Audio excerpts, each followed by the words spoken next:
nous avons assisté à une très belle cérémonie. Voilà. Permettez-moi d'abord de féliciter les lauréats, les enseignants-chercheurs, de féliciter le ministre de l'Enseignement supérieur ici présent, de féliciter aussi le ministre de l'Éducation nationale qui a fait adopter aussi le port du faso d'Anfani dans les établissements primaires et secondaires de façon progressive. De féliciter également la créatrice de la toge universitaire là. C'est vraiment comme encourageant et c'est formidable. Et je peux vous dire qu'elle mérite une décoration. Et nous prendrons les mesures nécessaires pour qu'elle soit décorée. Ce que nous avons vécu aujourd'hui est un aboutissement d'une volonté politique du gouvernement de la transition. Une volonté politique qui revêt deux caractères.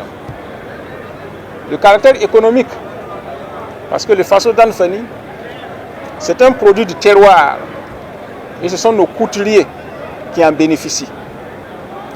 Au lieu de dépenser de l'argent pour faire venir des tenues d'ailleurs, nous pouvons maintenant les confectionner ici sur place. Le ministre de l'Enseignement supérieur m'a fait comprendre que, à ses débuts, cette femme qui a eu le marché employait tout au plus 3 personnes. Et que maintenant, elle emploie plus de 100 personnes. Donc, vous voyez, ça fait vivre beaucoup de personnes. Le deuxième élément, c'est le caractère culturel. Parce que ce sont des produits de notre terroir. C'est pour faire comprendre aux gens que nous aussi, nous avons des choses ici. Nous n'avons pas besoin d'aller chaque fois chercher ailleurs. Et nous pouvons produire des choses ici qui peuvent être enviées ailleurs. Donc nous devons nous enraciner dans notre terroir. C'est ça le message que nous voulons faire porter. En prenant les mesures d'adoption du port du faso d'Anfani, c'est le message que nous voulons faire porter. Et je suis content que le ministre ait réussi ce pari-là. Parce que ce n'était pas évident. Surtout dans le milieu des enseignants-chercheurs. Vous savez, avec les paysans de campagne, nous n'avons pas le problème avec le port du faso d'Anfani. Pour eux, c'est leur environnement naturel.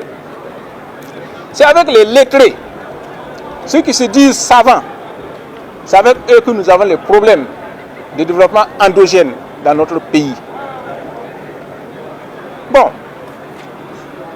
ceux qui sont dans des formations scientifiques ont parfois moins de problèmes que ceux qui sont dans des formations littéraires ou de sciences sociales. Parce que dans les formations scientifiques, 1 plus 1 égale 2, où que vous soyez.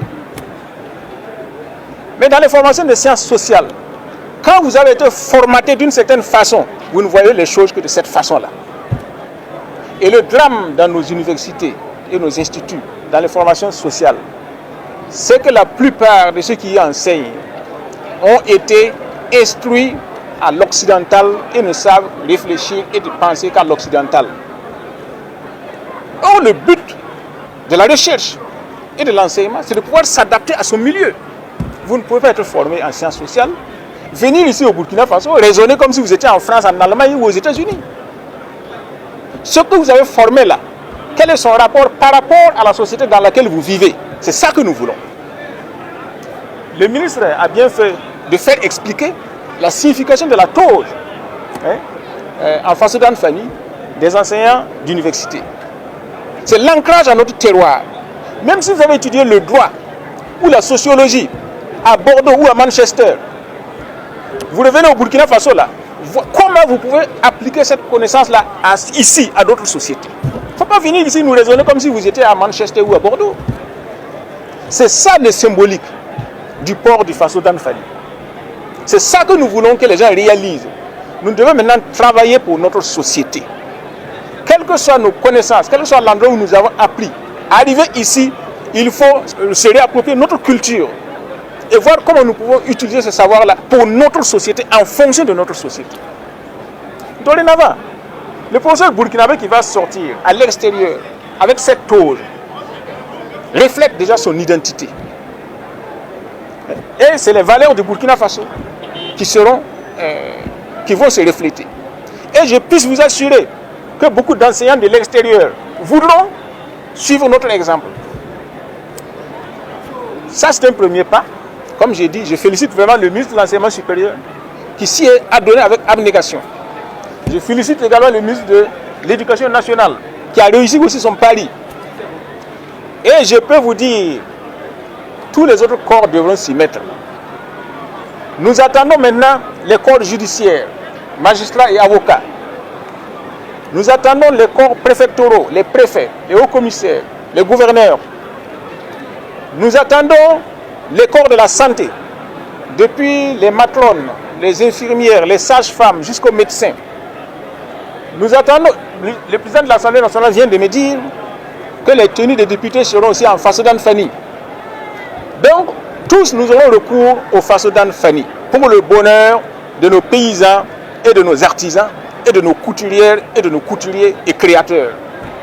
Il faut que nous consommions ce que nous-mêmes nous produisons pour l'intérêt de notre propre peuple. Plutôt que de prendre notre argent, amener ailleurs à ceux qui vont prendre ça, s'armer et venir nous combattre encore. Soyons logiques. Donc c'est une phase qui a commencé et c'est notre objectif, travailler pour notre société. Voilà. C'est ce message-là que je voulais transmettre. Et je vous demande à vous de la presse d'être nos interlocuteurs auprès de la masse. À vous aussi de la presse de savoir vous adapter à la société. Quand vous écrivez là, posez-vous la question. Est-ce que c'est pour l'intérêt de mon peuple ou bien est-ce que c'est pour l'intérêt d'une seule catégorie de personnes? Chacun doit pouvoir se renier lui-même en tant que privilégié, en tant que bourgeois, pour renaître en tant que citoyen ordinaire burkinabé. C'est comme ça que nous pouvons développer notre pays. C'est pas quand vous faites vos études de journaliste là, posez-vous la question. En tant que journaliste, comment je peux travailler pour l'intérêt de mon pays? Voilà. Donc chacun dans son domaine doit se poser cette question. C'est tout ça la symbolique du port de la toge. Peut-être faudrait-il qu'on conçoive une tenue aussi pour les journalistes, en façon d'Anne Fanny. Comme ça, dès que tu vas porter ta tenue d'Anne Fanny, tu vas te rendre compte que je suis burkinabé, je dois travailler en burkinabé. J'ai saisi cette occasion pour vous dire, moi je porte souvent des costumes, c'est en façon d'Anne Fanny. Les burkinabés qui sont déconnectés de la réalité, ils croient que c'est des tissus importés. Non, je n'ai jamais porté de tissus importés. Tout ce que je porte là, c'est façon d'Anne Fanny, fait par nos couturiers ici même. Si vous ne le savez pas, on peut vous donner les coordonnées. Vous allez vous faire coudre aussi des costumes là-bas. Et c'est notre pays qui en profite. Donc vous les journalistes aussi, habillez-vous en façon d'Anne Fanny.